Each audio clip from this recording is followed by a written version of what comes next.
Ladies and gentlemen, brothers and sisters, this is your brother Joel Marseille welcoming you back on your platform, The Point. Just before we start the program today, I want to make a big announcement. First, finally, we will have to have a Creole version in the next emission, in the next program. So I invite you to stay tuned for this. Second, for the French speaking friends, we want you to fast forward the English program when you're watching it. You don't have to watch the whole thing, just fast forward so you can follow on the French program. By this, you won't have to waste time, you can just fast forward and then you will see the program. Ceux-là qui parlent français, ils n'ont qu'à avancer la vidéo pour tomber sur la version française. Vous n'avez pas besoin de perdre tout votre temps à regarder la version anglaise si vous ne parlez pas anglais. Et pour la prochaine émission, c'est-à-dire pour le mois prochain, il y aura une version en créole. Donc, restez branchés parce que ce sera une nouveauté. Merci. Entre-temps, je vous invite à vous abonner au programme, à aimer, à partager. Share, like, and subscribe. Now, I invite you to open your Bible in the Gospel of Mark, chapter 2, verses 1 to 5. Mark 2, verses 1 to 5. A few days later, when Jesus entered again Capernaum, the people heard that he had come home. They gathered in such large numbers that there was no room left, not even outside the door, and he preached the word to them. Some men came, bringing to him a paralyzed man, carried by 4 of them. Since they could not get him to Jesus because of the crowd, they made an opening in the roof above Jesus by digging through it, and then lowered the mat the man was lying on. When Jesus saw their faith, he said to the paralyzed man, "Son, your sins are forgiven." The life of Jesus followed in detail the trajectory of prophecies made about him. This is proof of who he is and the unique aspect of his mission on earth. The Synoptic Gospels are all in agreement that Jesus was born in Bethlehem. When he was very young, his parents moved to Nazareth in the area of Galilee.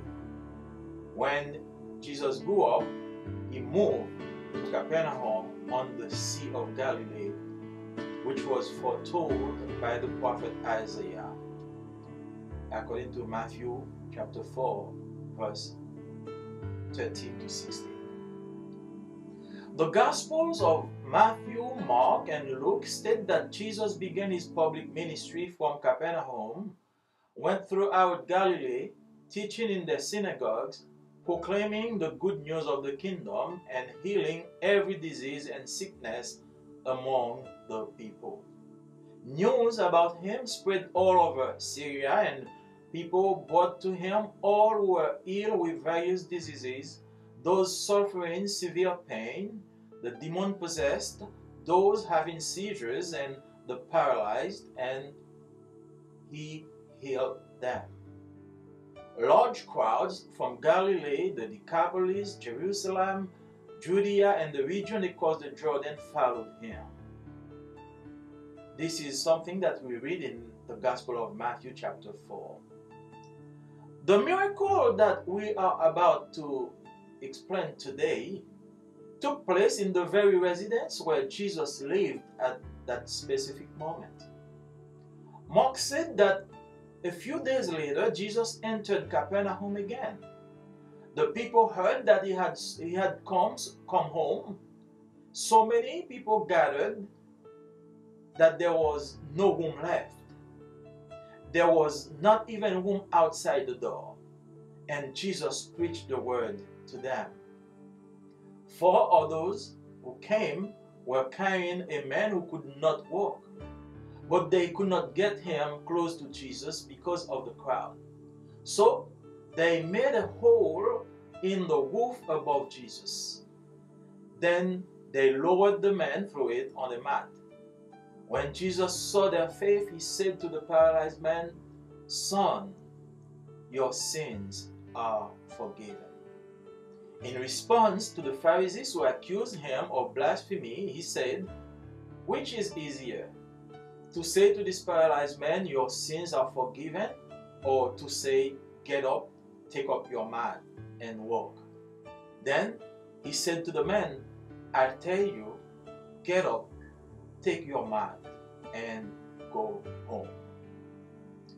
This story teaches us more than one lesson. First, we are infirmed and unable to help ourselves.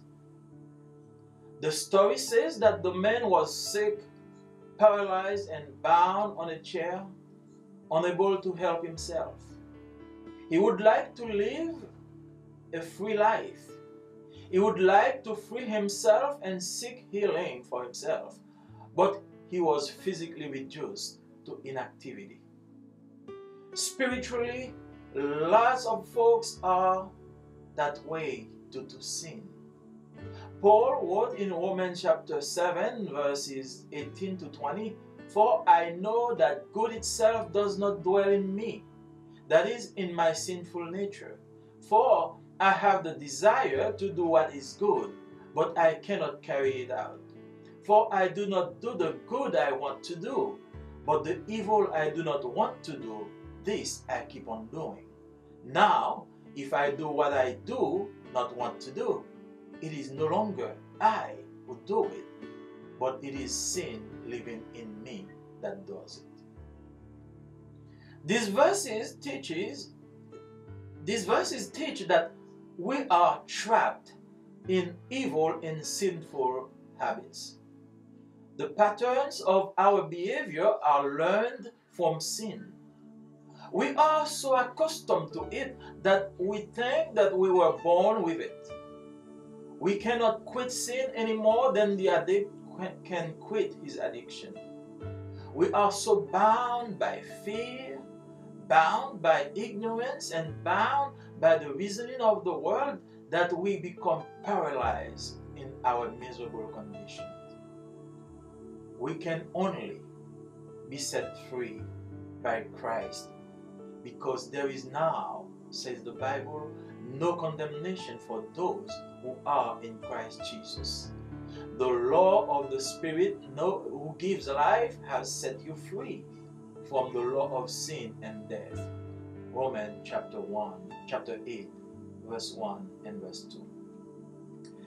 The second lesson we can draw from this is, as Christians, we must do whatever is necessary to lead people to salvation. We must do whatever is necessary to lead people to Christ. The friends of the paralyzed man carried him to Jesus, but they must have tried their best to encourage him and give him solace. Sometimes kindness and encouragement are enough, but often we need more than simple kindness. We need heavy lifting and hard work to help someone get through a bad situation. Paul said in Galatians chapter 6 verse 1, "Bear one another's sins, bear one another's burden, and so fulfill the law of Christ." The law of Christ is the law of love. These 4 men carried their friend through the crowd until the front door. When they faced obstacles, they pushed through the roof of the house and laid their friends at Jesus' feet. Their effort and insistence allowed this man not only to find forgiveness for his sins, but also healing for his body. These 4 friends are a true example of the caring Christian. We must care enough, dear friends. We must care enough for the souls in peril that we consent sacrifices in order to lead them to Christ. How shall we escape, says the author of Hebrews? How shall we escape if we neglect so great salvation, which having at the first been spoken through the Lord, was confirmed unto us by them that heard? Hebrews 2, verse 3. The consequences of sin are so terrible that we who taste salvation must do what is necessary to help others meet the Lord. Amen. The third lesson we must learn from this is Jesus is not just a prophet. He is God in flesh among us. Yes, Jesus is not just a prophet like any other prophet. He is God among us. Isaiah called him Emmanuel, meaning God is with us, God is among us. In Mark chapter 2, verse 5, Jesus said to the paralyzed man, "Son, your sins are forgiven." The Pharisees thought that was blasphemy because only God has the power to forgive. The answer must be evident here.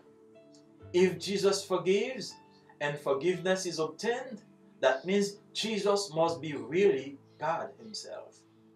The reason of Jesus coming on earth was to save his people from sin, according to Matthew chapter 1, verse 21. In verses 9 and 10 of Mark, he said to the skepticals, to the doubters, which is easier to say, your sins are forgiven, or to say, get up, take your mat and walk? But I want you to know that the Son of Man has authority on earth to forgive sins. In fact, Jesus healed the man to prove that he has the power to forgive.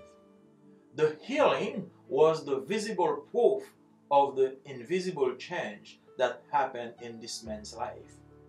We know that someone is saved by the visible change that happened in their life. You teach what you learned. You produce what you are. When you are saved, your actions reflect your status. I may be speaking to someone enslaved by sin today. You are so overwhelmed that you contemplate suicide. You feel that you are trapped with no way of getting out. As a friend, as your friend, I want to lead you to Christ right now. He wants to forgive you of all your sins, and he wants to free you from your addiction. He wants to break the chains the chains which bind you to this dependence. You will be a brand new person, because the Bible says, if anyone is in Christ, he is a new creation. The old things have passed away. Behold, all things become new. Yes, if Christ sets you free, you will be free indeed. Did you get the message today? Jesus wants to save you. He wants to forgive your sin.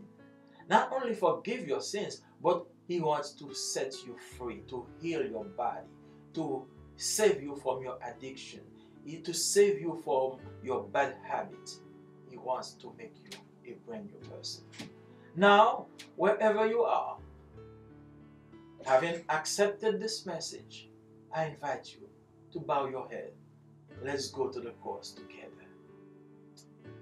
Dear God, we thank you for your mercy and your compassion. We thank you because we convinced that, Jesus, you have the power not only to heal our body, but to forgive our sins. Now, we pray you for someone somewhere bound by sickness, bound by addiction, bound by sins. We ask you to break the shackle.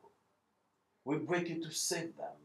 We ask you to forgive their sin and put your name in the living book of life. We ask you all this in the name of the Father, the Son, and the Holy Spirit. Chers amis dans le Seigneur, que la paix vous soit donnée une fois de plus. Le sujet que nous allons traiter aujourd'hui, c'est trouvé dans l'évangile de Marc, le chapitre 2, les versets 1 à 5, et je lis. Quelques jours après, Jésus revint à Capernaum. On apprit qu'il était à la maison, et il s'assembla un si grand nombre de personnes que l'espace devant la porte ne pouvait plus les contenir. Il leur annonçait la parole. Des gens vinrent à lui amenant un paralytique porté par 4 hommes. Comme ils ne pouvaient l'aborder à cause de la foule, ils découvrirent le toit de la maison où il était et ils descendirent par cette ouverture le lit sur lequel le paralytique était couché. Jésus, voyant leur foi, dit au paralytique, « Mon enfant, tes péchés sont pardonnés. » Mon enfant, tes péchés sont pardonnés. La vie de Jésus a suivi en détail la trajectoire des prophéties faites à son sujet. Ceci atteste l'authenticité de sa personne et l'aspect unique de sa mission sur terre. Les évangiles synoptiques sont tous unanimes au fait que Jésus fut né à Bethléem. Quand il était très jeune, ses parents ont déménagé à Nazareth dans la région de Galilée. Plus tard, il résida à Capernaum, situé près de la mer de Galilée, comme a été annoncé par le prophète Ésaïe, d'après ce que nous lisons dans Matthieu chapitre 4, les versets 13 à 16. Les évangiles de Matthieu, Marc et Luc déclarent que Jésus a commencé son ministère public à Capernaum, parcourant toute la Galilée, enseignant dans les synagogues, prêchant la bonne nouvelle du royaume et guérissant toute maladie et toute infirmité parmi le peuple. Sa renommée se répandit dans toute la Syrie et on lui amenait tous ceux qui souffraient de maladies et de douleurs de divers genres, des démoniaques, des lunatiques, des paralytiques, et il les guérissait. Une grande foule le suivit de la Galilée, de la Décapole, de Jérusalem, de la Judée et de l'au-delà du Jourdain, d'après Matthieu chapitre 4, les versets 23, 24 et 25. Le récit que nous allons expliquer a eu lieu dans la résidence même où Jésus a vécu à ce moment précis. Marc dit que quelques jours plus tard, Jésus rentra de nouveau à Capernaum. Ayant appris qu'il était chez lui, beaucoup de gens se sont rassemblés. La maison était tellement remplie qu'il n'y avait plus de place même devant la porte. Jésus commença à leur prêcher la parole. 4 de ceux qui étaient venus portaient un homme qui ne pouvait pas marcher.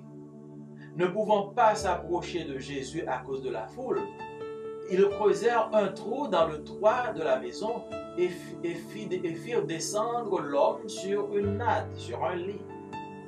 Ayant vu leur foi, Jésus dit à l'homme paralysé, « Mon enfant, tes péchés sont pardonnés. » En réponse aux pharisiens qui l'accusèrent de blasphème, il dit, « Qu'est-ce qui est le plus facile? Dire à cet homme paralysé, tes péchés sont pardonnés, ou de dire, lève-toi, prends ton lit et mange. » Puis, il dit à l'homme, je te l'ordonne, lève-toi, prends ton lit et va dans ta maison. Cette histoire nous enseigne plus d'une leçon. Premièrement, nous sommes tous infirmes et incapables de nous aider. sommes tous infirmes et nous sommes incapables de nous aider. Le récit nous dit que cet homme était malade, paralysé et cloué sur une chaise, incapable de s'aider lui-même. Il aimerait se libérer et chercher la guérison, mais il était physiquement réduit à l'inactivité. Spirituellement, beaucoup de gens sont ainsi à cause du péché.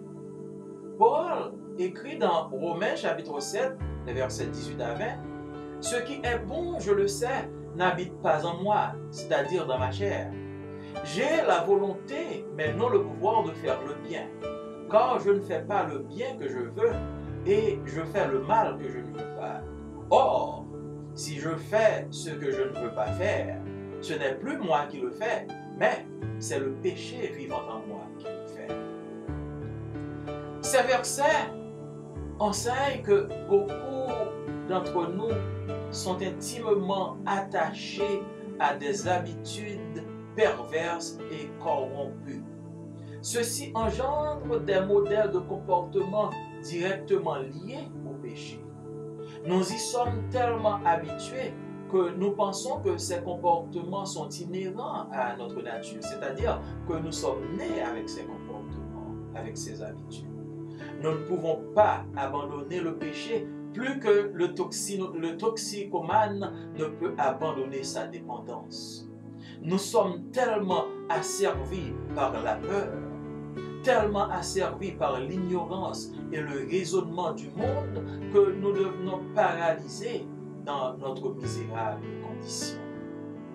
Nous ne pouvons être libérés que par le Christ, parce qu'il n'y a, selon la Bible, il n'y a aucune condamnation pour ceux qui sont en Christ, en Jésus-Christ. La loi de l'esprit de vie en Jésus-Christ nous a affranchis de la loi du péché et de la mort, selon Romains chapitre 8, les versets 1 et 2.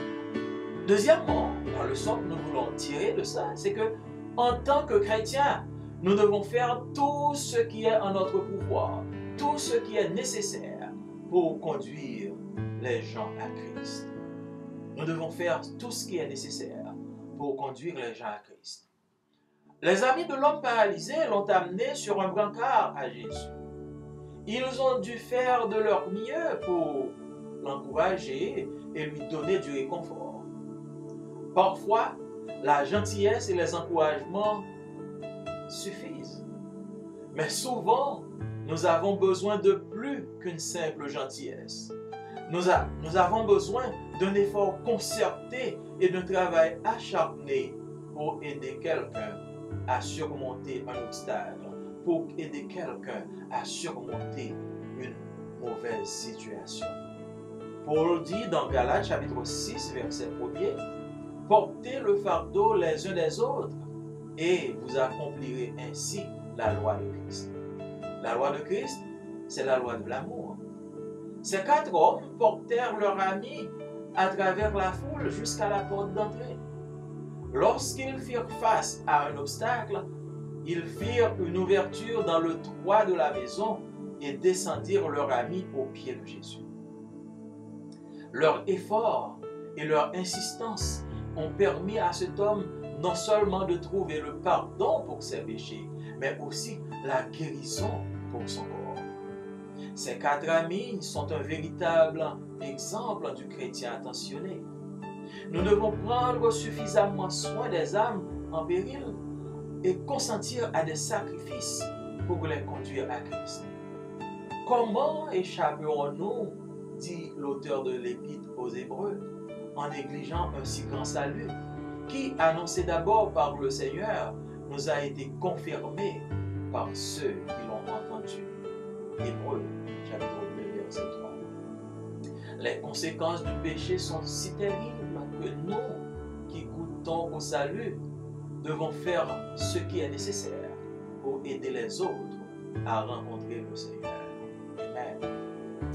La 3e leçon tirée de ce récit est que Jésus n'est pas seulement un prophète, il est Dieu en chair parmi nous. Oui, Jésus n'est pas seulement un prophète, comme le disent certains.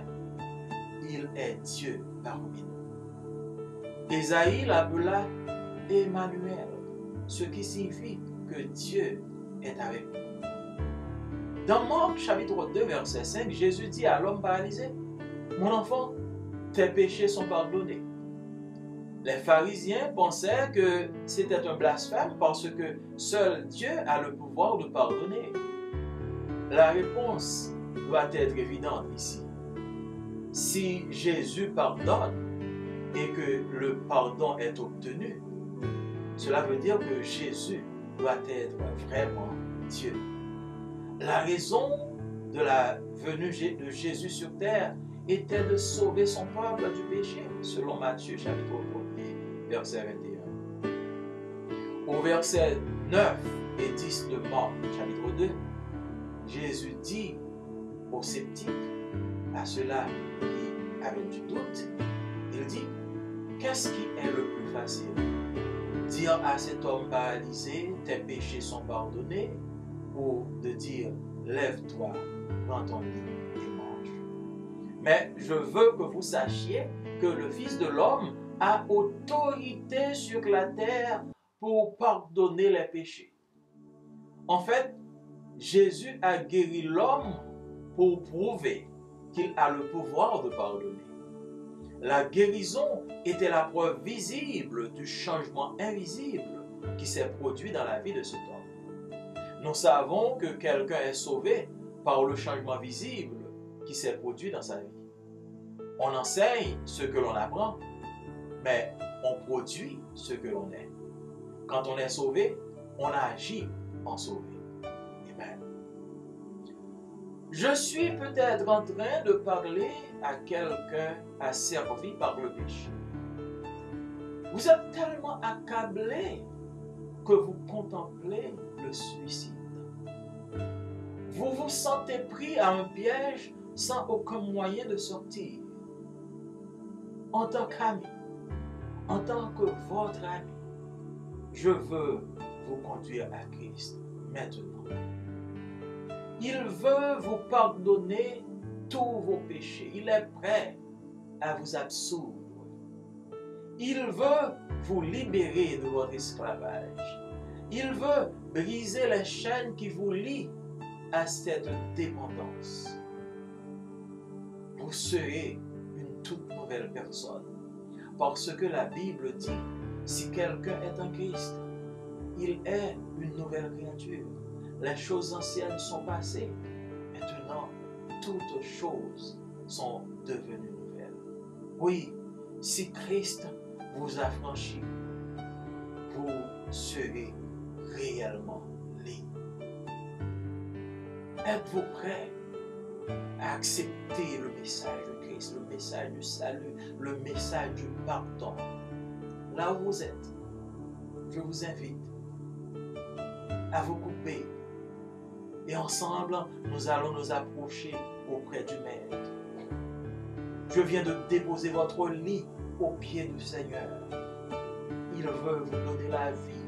Il veut vous guérir de vos problèmes. Il veut vous guérir de vos maladies. Et il veut pardonner vos péchés. Prions ensemble. Dieu de toute éternité, de toute grâce, merci pour tes grâces, merci pour tes compassions. Et merci pour ton amour. Merci Seigneur Dieu d'avoir pardonné mes péchés.